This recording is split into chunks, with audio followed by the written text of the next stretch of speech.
Yo, what's up, guys? It's Josh Clow, one of the co-hosts of the Cleaver Podcast, and today I'm going to talk about why the Dolphins had lost against the Bills and why it was a blowout. And it's a quick, easy answer. Essentially, is the team is not prepared for anything. Essentially, poor quarterback play, poor offensive line, poor defense. It's just poor everything, and then the discipline of the team also. Tannehill, for the sixth or seventh time, could not pass for over 200 yards, which I think in today's society, a quarterback should pass for the bare minimum of 250 yards a game, if not at least 12 to 14 games. I know some teams have a pretty solid defense. You have an off game, but that shouldn't be something you do every other game. So, like I said, I believe we are in a time of the NFL where a quarterback should be throwing 250 yards on a daily basis every week.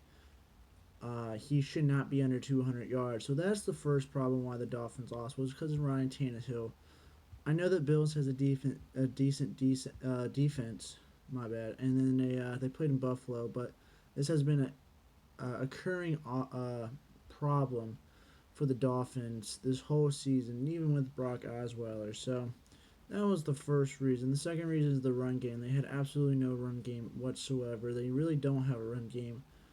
I think Frank Gore had one 100-yard game, and I think Balaj had a 100-yard game. And I think those are the only two times we've ever had a 100-yard game, like a 100-yard rusher. I know we've had 100 yards in total, combined everyone in total, but it's very pitiful to not have a 100-yard rusher on the team. It's very pitiful not to have a 1,000-yard rusher on the team. I think that, on average, you got to run 62 yards a game to hit 1,000 yards rushing, which isn't essentially hard. I mean, 62 yards, 20 yards a quarter, you'll have it done by at the end of the third quarter. But yeah, I mean, that's another problem. They can't establish the run game despite who's running, whether it's Frank Gore, Balaj, Kenyon Drake. They can never get the run game, and that's what happened against the Bills. Neither Drake or Balaj was able to really bust through the seams that much. And also the Dolphins did get behind at one point, but that wasn't until probably middle to late of the third quarter. But you see where I'm going. The defense, man. I mean, Josh Allen wrecked us again on the ground. He had like almost 100 yards rushing on like 9 or 10 carries. He was rushing about 10 yards a carry. Can't let a rookie do that. Definitely a rookie. I think Rashad Jones played decently. He had that pick six. I think he was the only player that really had a decent performance, if you want to call it decent. I mean, he had that pick six, but as a whole, no, they played terrible. You gave up 42 points against the Bills, who probably never scored over 30, at least 30 points. They might have scored 30 points once this season. I didn't do the research on that, but it is downright pitiful. You're a team who just missed the playoffs, and you're just, you just get blown out like that. It's very bad. It doesn't look good. Now, granted, I will say that as a Dolphin fan, I was kind of happy we lost, because we have a better draft pick. We can already build on to the next season. I know people are like, oh, well, you're not a fan of the sport. You should always win every game. Yeah, but if it's already a lost season, why not just start building for next season already? And so, we can move up a couple of spots on the draft. We could probably get about the 12th or 13th pick. I know someone was saying if we get real lucky, we can get the 10th spot, but I don't see that happening unless all the crappy teams win. Some of them play potential playoff team, or not potential. They all playoff teams other than the Eagles right now, who are fighting for the playoff spot, and then the Titans and Colts going at it later tonight. But yeah, that the team. I'm glad they lost, but I didn't like it the way how it happened. It was a complete blowout for the fact that our starters were in the whole game. The starters got blown out 42-17. If that was all backups, I would have been perfectly fine with that. You're trying to see where the talent's at, but no, you had the whole starters in. couldn't perform against the Bills starting group, which is downright just embarrassing and terrible. Um, Adam Gates, I don't know what you're doing. I don't know what your play calling is. 10 points in offense again for like the third straight week. I mean, we had 10 points of offense on the Vikings, the Jaguars, and the Bills. 3 straight weeks, we put up 30, we're averaging 10 points a game in the last 3 weeks. It's absolutely downright embarrassing. It's disgusting. It's terrible. That's something we cannot do.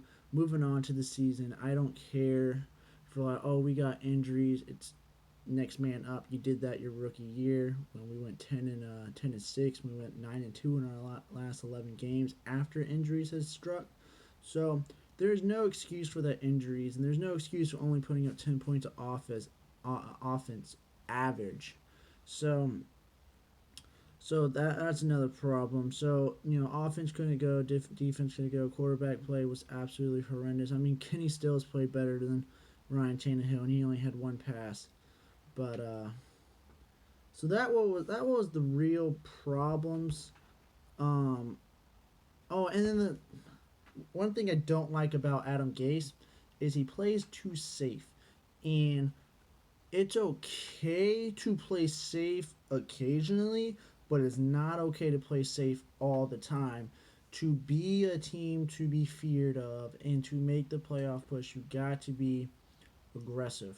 And Tannehill is not the guy to be aggressive, and he's never really been aggressive. He had a few throws in this season that like wow he's a big boy. That's a big boy throw. But then there's times you're like, bro, what type of throw was that? Or there was a wide open guy down the field, but you're too scared of getting an interception because you don't know if you can make it or not. But like it's really just pitiful. So they're playing too safe.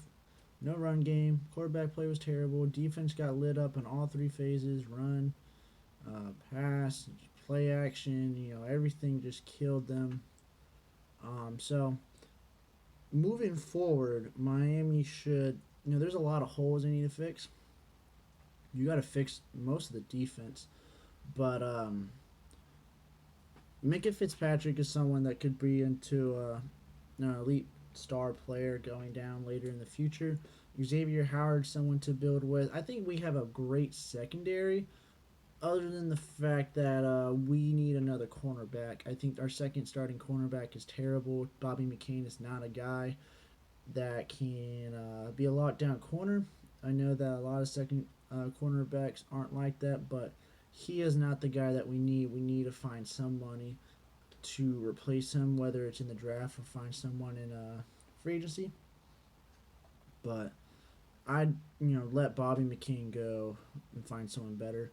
The D line, I don't know what's happened. There's really good talent in the D line. They just never performed. I think it's age and the inexperience for the defensive tackles. I don't know what happened to Cameron Wake. I don't want Cameron Wake to go, unfortunately. I mean, he is a fantastic player. I've loved Cameron Wake. He is the most loyal Dolphin we've had in many, many, many years. But so I hope if Adam Gase or whoever's the new coach comes to town, um, looks at the roster. I hope Cameron Wake can take a reconstruction, stay with the Dolphins, reconstruct something to make him a little bit more cheap, but put most of his money on incentives. Like if you get 12 sacks, you get more money here. If we get the playoffs, you also get more money. Stuff on that nature. Make his money into incentives so he can work for his money.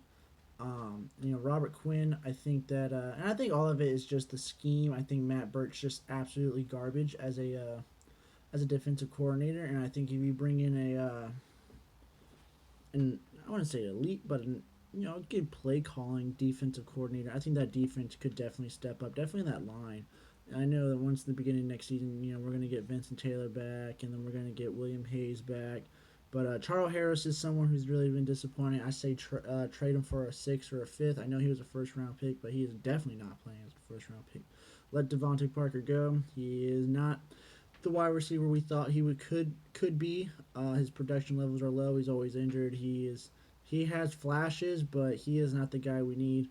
Dump him off. Find someone. I like Isaiah Ford. It sucks he didn't have a lot of playing time, but it is what it is. But there's a couple of holes that definitely need to be plugged, and then the offensive line.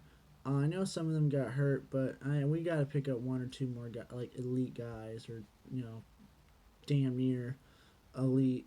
But yeah. So all in all, with the Bills game, it was poor execution all the way around, from the coaching to the quarterback to the running, offensive line, defensive line. I mean, we were getting killed down the field, but it was really embarrassing for me as a Dolphin fan to watch that game. Like I said, I wanted them to lose, but I didn't want them to lose that bad.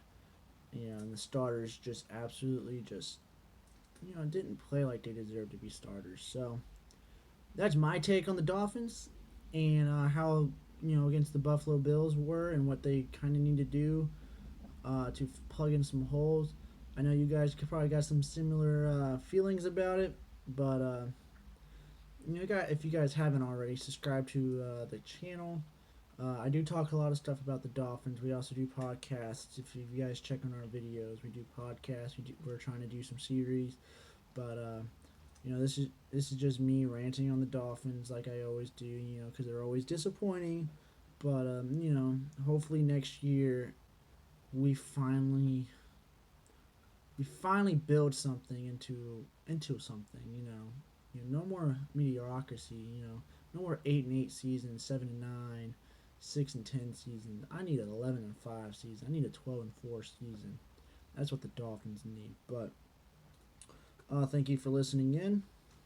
I probably won't make another Dolphin video until probably the free agency, to see how they screw up in the free agency, or they do really good in the free agency, and then probably not again until the draft. But until then, may the football gods bless the Dolphins, and hope for a better and brighter 2019-2020 season. Fins up.